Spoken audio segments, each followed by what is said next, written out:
And I want to begin by greeting you in the name of the World Communion of Reformed Churches. And I've got to tell you what an incredible experience it is always for me to have the opportunity to bring greetings from the part of the family that you belong to that involves 80 million Christians the world over, in over 240 denominations, in 110 countries. Imagine, 80 million people who belong to the same family as you do, and most of all, who have no idea that we exist. Just like most of you don't actually really, isn't it true, have a deep sense that there's this thing called the World Communion of Reformed Churches, of which the United Church of Canada and this congregation is an integral part. So I have kind of a complicated job, but it's made easier by the fact that the greetings that I bring you today are part of the fact that you are part of several different world families. And the good news is these are all inclusive families within Christianity. So that being part of the World Council of Churches doesn't exclude the United Church of Canada from having all sorts of other interfaith and ecumenical relations. And being part of the United Church of Canada means we have a lively and active ecumenical relationship in Canada on all sorts of levels. And we have rich roots in the United Church of Canada.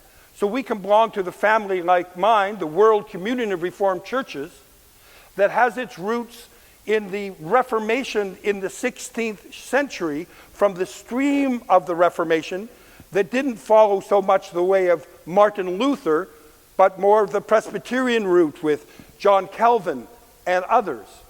But to affirm that part of our identity, particularly as a United Church, in no way excludes. So we have a borderless kind of sense of affirming very clearly a specific part of our identity, because among everything else, that allows us not to remember so much what John Calvin said in the 16th century, or to think that it's so important for us to have an enduring Presbyterian identity, but because the people that came from that same place, that same historical journey in churches all over the world, and by the way, the majority of people from that trajectory are in the global south, and the churches are not in Europe anymore that mostly represent part of the family. We want to maintain our relationship with all those people that in that sense share a common history. So it's about relationship, not about denominationalism, or not about any kind of chauvinism of we come from this better or more important part of the story. And I say that because today, as I greet you, we are part in every part of the planet, and I've been thinking about this, in every part of the planet that you're going to hear about today, in the double dimension of being part of the church that is serving and speaking out in places where life is at risk. And we're also part in all of those places of the church that forms the communities that are part of the problems, that are imposing and difficult and exploiting, part of the economic justice system of injustice. We are part of the church wounded and the church serving, and that's the 80 million people that we need to know about each other. Because what's clear is that in all this broken part of the world, when you see the news today, that in fact, in the middle of the crisis in North Korea, and I can give a personal testimony as late as only a few months ago, where we were in a congregation kind of like this in North Korea with the Korean Christian Federation, and people praying for peace and praying for the reduction of military escalation and threat, by the way, that they saw mostly as coming from the United States, and saw their own government desperately trying to deal with the threat that was coming from the outside.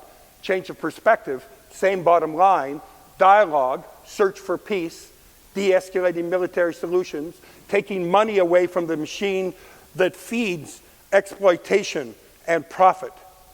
We have, standing at a pulpit like this, destroyed twice by bombs in Damascus with our brothers and sisters that are part of our same family in Syria.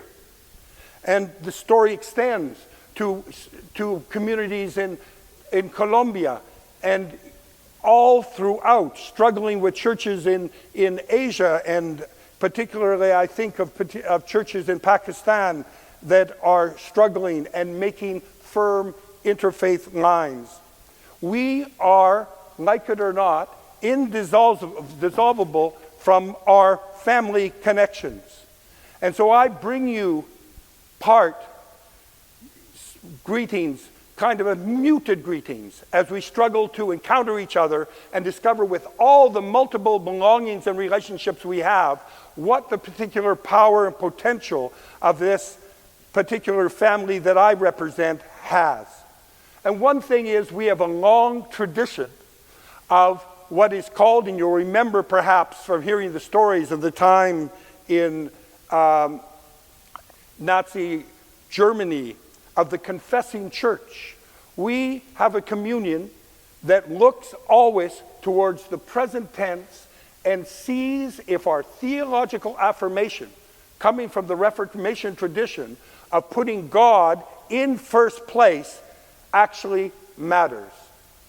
So the church in Germany encountered that the theological affirmation, Jesus is Lord, wasn't a distant metaphysical kind of torturous understanding of divinity, but frankly said that when it comes to this moment, no one else should be in control of the decisions that affect human life except those rooted in the power of love and justice and peace. To put it another dramatic way, if Jesus is Lord, Hitler isn't. If Jesus is Lord, Caesar isn't. If Jesus is Lord, though the market is not that which controls our destiny and defines our hope. Jesus is Lord. And the other affirmation that has always been with our community has been, the earth is the Lord and the fullness thereof, all the things in it. On this unceded land in which we stay, once again, we know that this land, and the land that grows the food, and it is the space and the whole planet and ecosystem that is now under threat, is not property or commodity. It is not to be managed, controlled, or dominated, but is something that we embrace as gift, as a part of the creation that we share and are called to live in harmony. So our tradition is a tradition of churches that we now need to be connected with, and that you are an inspiring part of. I'm standing in a sanctuary that is living not only in all the tremendous activities that you are witnessing to in your neighborhood and throughout, but a memorial that translated itself into understanding the incredible, destructive reality of war, lifted up those people who saw beyond narrow interests to say that peace is that in which we cast our lot. And today I want to focus on the whole question of where we are not now with the struggle for peace as we stand in this sanctuary, which is a symbol of peace. The watchword for us really is Matthew 25, blessed are the peacemakers. But when we look at that incredible psalm from Psalm 85, we, I think, also understand a clear text that speaks, as the introduction told us, into a situation of intense crises. That Psalms are many different things, but mostly they speak to a people's collective experience. Mostly, and certainly Psalm 28, comes out of a particular crisis situation. Several Psalms speak of crying out from the depths, right? You've heard that expression, from the depths I cry to you. And so the people, after the period of time when the leadership, not all the people of Israel, but a particular small group of leaders had been in exile. Generations later, they returned from the frying pan into the fire.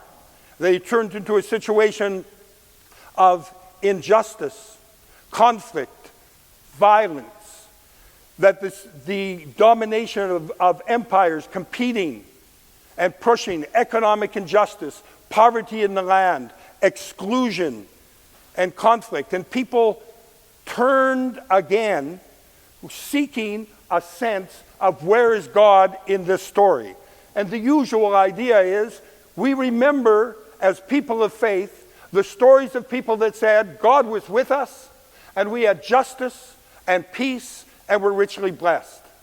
Now that we do not have those things, we believe God to be absent. It must be that God is angry with us, that God has left us, or somehow isn't in the picture.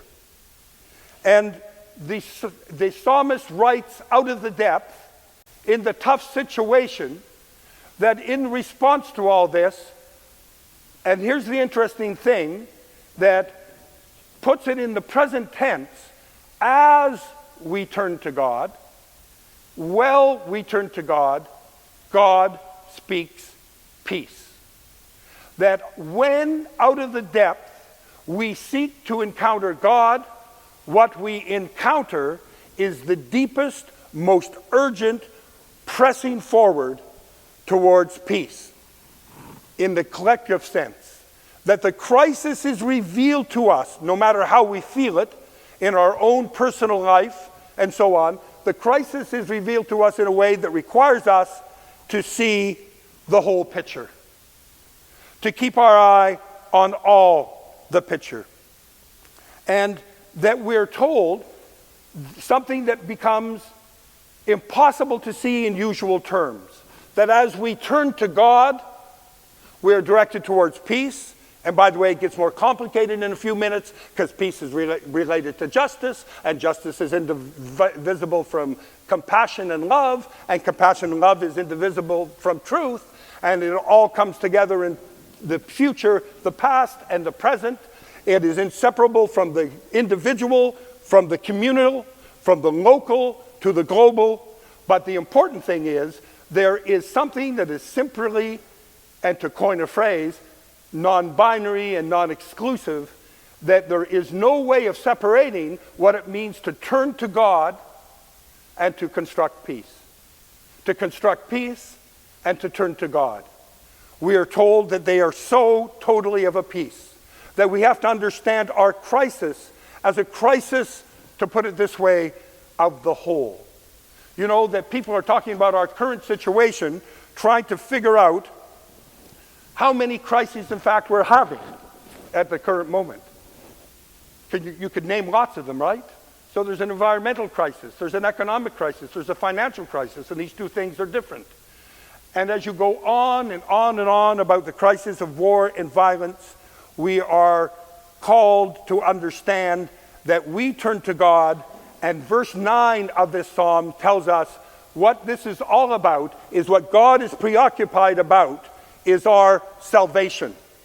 And again, as good United Church folks, we understand very clearly that this is clearly the biblical notion of salvation is about here and now, and it literally means to rescue from physical bodily danger, to get from a bad spot to a spot where life is preserved and detected. And that these values of justice and peace will happen here and now. Anybody know the phrase, your will be done on earth as it is in heaven? Some people argue that Jesus' prayer is rooted in this affirmation in verse 8 of Psalm 85. The notion of God's love and presence made concrete will be visible and clear as those things that God wishes for the whole planet and all the people happen in this time and place. So when we try to locate ourselves now in all the activities and things we're thinking about, people are thinking about elections in BC, people are watching what's happening in France, People are more than watching what's happening south of the border, that we see all sorts of worrisome trends. There have never been more displaced people in the whole history of the human history. We are with huge challenges and crises. All the paradigms seem to be shifting. No one knows what will emerge. And what we're told in this crying from the depth, that as we turn to God, to keep our eye on the ball. And that very ball is to not be confused, first of all, about time frames, not to imagine that what we need to worry about less far in the future, outside of our history, but here and now. And we have to focus fundamentally on the big picture and understand that the big picture cannot be meaningful if it doesn't include our personal and concrete experience. These aren't two different things. The story is told when we talk about turning to God of the civil rights activist and famous American rabbi Abraham Heschel. When talking about his own motivation, he talked about the Jewish tradition's understanding, he said, of what God was truly concerned about.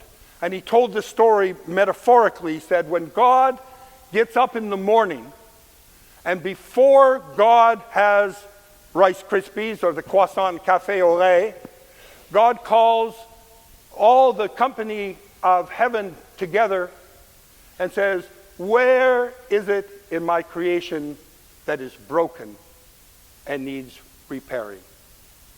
And this is the Jewish concept of tikkun olam, to mend the world.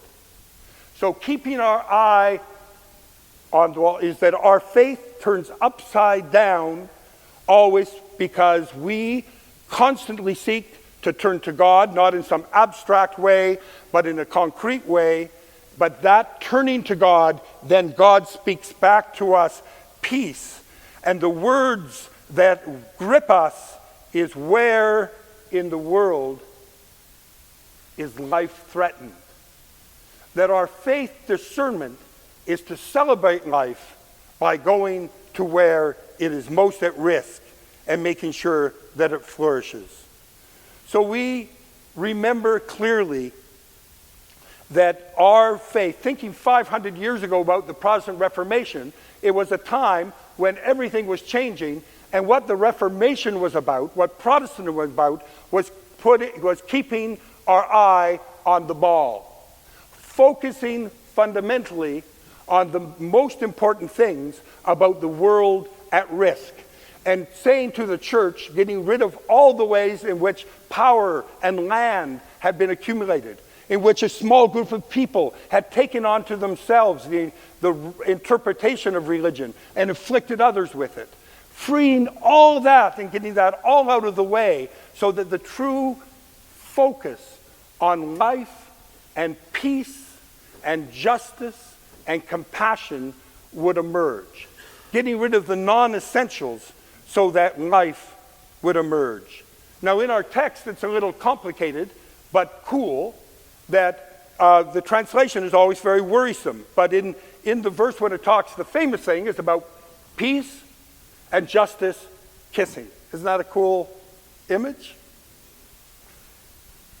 But actually, it's a little more complicated, because actually the Hebrew indicates that they become entangled, that they intermix. And then we're also told that faithfulness, sometimes the translation goes, but it really means, like in the Greek, it would be agape, solidarity, love, compassion, is supposed to actually come down from heaven, but here in the thing, it comes up from earth. And what comes down from heaven is truth.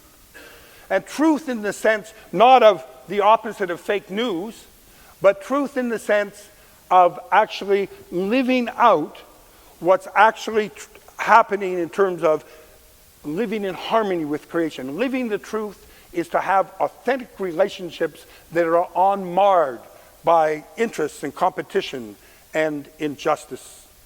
All this comes together And the interesting thing in the history of the Bible is no one can agree, even though it's clear in the text, whether this justice and peace is happening in the present tense or the future or the past. The grammar's clear, it's in the past. But everybody urges to translate that our embracing of our personal concerns with justice and peace, that how we can't separate that from love and faithfulness and the pursuit of truth, putting all these things together to face the current crisis, is something about the past, something about the present, something about the future, something that's personal, something that's political, something that's social, something that's spiritual, something that's material, all at once. Confused yet? Because it's not confusing, is it? It is complex in the best sense of the word. Keeping our eye on the ball. Reformation, revival, I love that song, thank you. Reviving us is, again, the idea that we return and look for change and transformation. And as we do, we, of course, are transformed ourselves. The Reformation did that for us. We now have to do it as well, and it means that our religion, our revolutionary approach to spirituality, is understanding always religion, to put it that way, in the present tense, which for us must mean, according to this text, living in the tense present. Embracing, entangling ourselves with those things that threaten life. Not an exciting message, but a true one. That the test of our faith is, are we feeling called by God to go where life is threatened so that life will flourish? I end with a story that I hope is true. If not, it should be, because it's cool.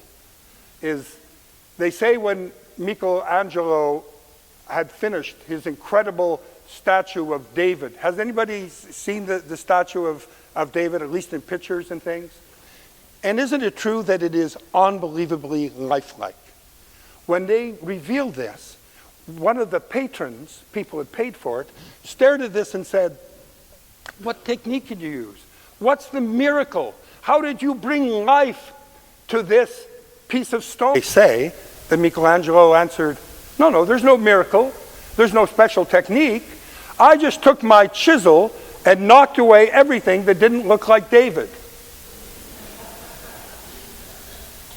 No matter where we stand, the Christian community, this family of ours all over the world, has in the scripture a chisel that is actually potent. That we can use the scriptural truth of turning to God as turning to peace, peace and justice, love and compassion, truth all being interrelated, to get rid of the nonsense and to focus that right here and now in the tense present, we are called to be peacemakers. And we are called to interrelate all the aspects of the fullness of human living and life of the planet, and to do so in a way that puts aside the non-essential, so that we reverberate always in our mind. The question as we turn to God is God's question back to us. Where in our world is my creation broken and needs healing? Amen.